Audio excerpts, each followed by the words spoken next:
This is Mahesh Ravi, and in this video, we're going to talk about a design style. The style that we will be discussing today is called Dadaism.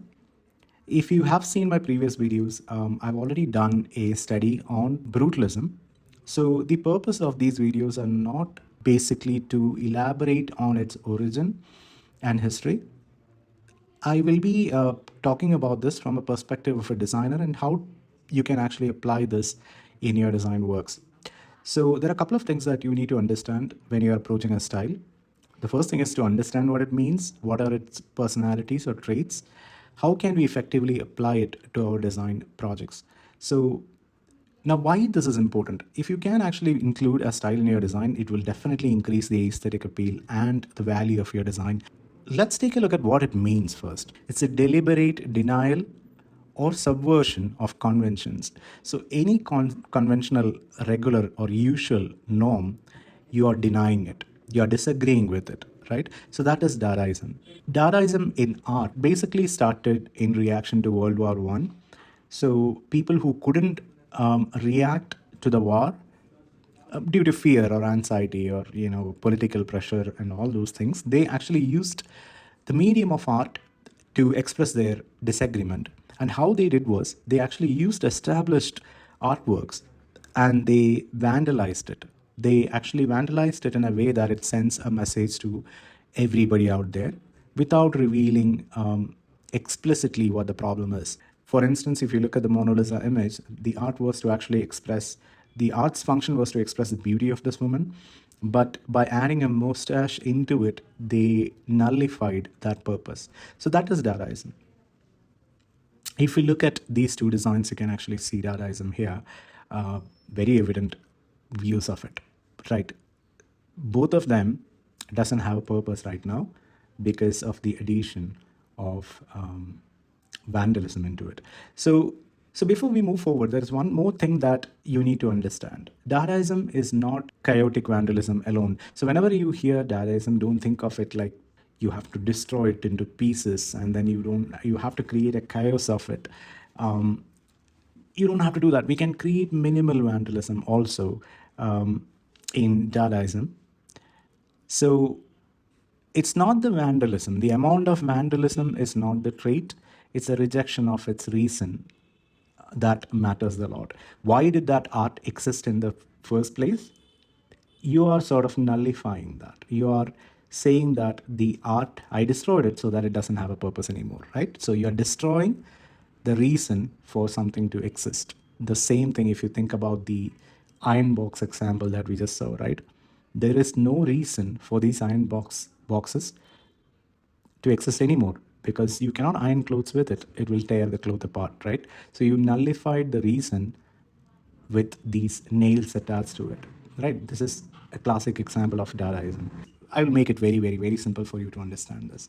So let's go to Photoshop here. We are in Photoshop and I have this image in my screen. I hope you can see this, right? This is the smiling face of a beautiful young lady. And this is a photograph. This is an artwork. So I put text on top of it right now. This nullified the reason of that image. The reason of that image was to showcase the beauty of her face, but I negated it. I sort of said that it's not possible because I actually added on something on top of it. So I did an amount of vandalism to that image. So I denied the reason, right? I disagreed with it. And then I said this. So this is Dadaism. A simple example. I'll show you another thing. If I had done the same thing with a brush, so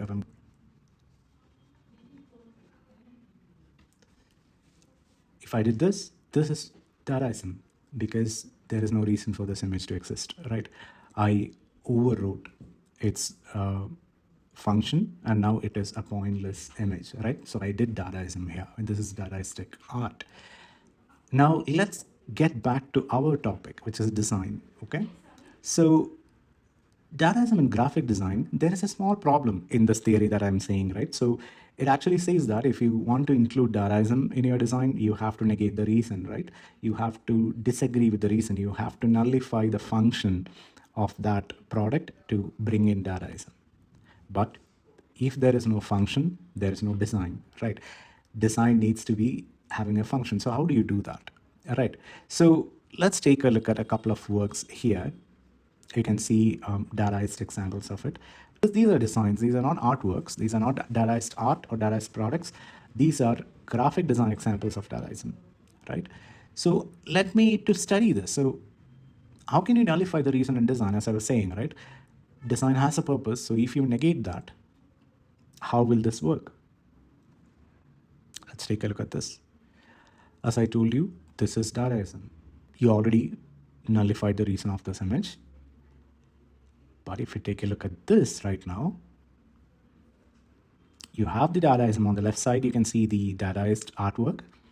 But on the right side, you can see Dadaism with an overwritten purpose. So you negated the initial purpose of the artwork or the design, and then you overwrote it with an additional purpose, which you can see on the top right side, right? There is a text which actually says what it is all about.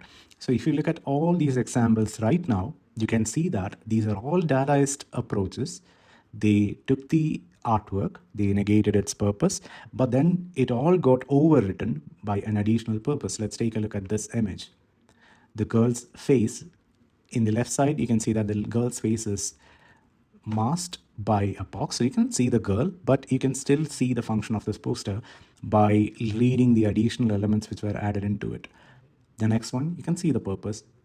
All these posters, you will be able to actually understand the purpose, but that is the secondary purpose, which was overwritten after vandalizing the source, right? So I can understand that this is a little complicated. So let me elaborate it by showing an actual example here, right? I will walk you through that example. So let's go to Photoshop.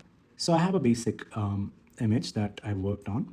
Now I want to negate this image, right? I want to disagree with this image, and I'm going to use the same style that we did.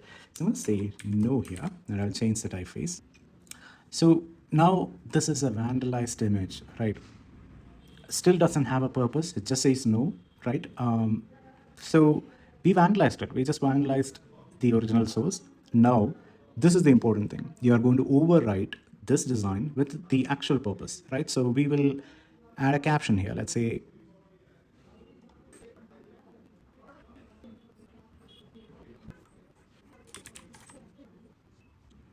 so just a simple example here, right? So we had the image, that is where we started. We then did a minimal vandalism on it. We nullified the purpose of that image. Then after doing the vandalism, we added a second story on top of it that no, your story is not ending, and call this. So the design still has a purpose, but you are using Dadaism as your style, right?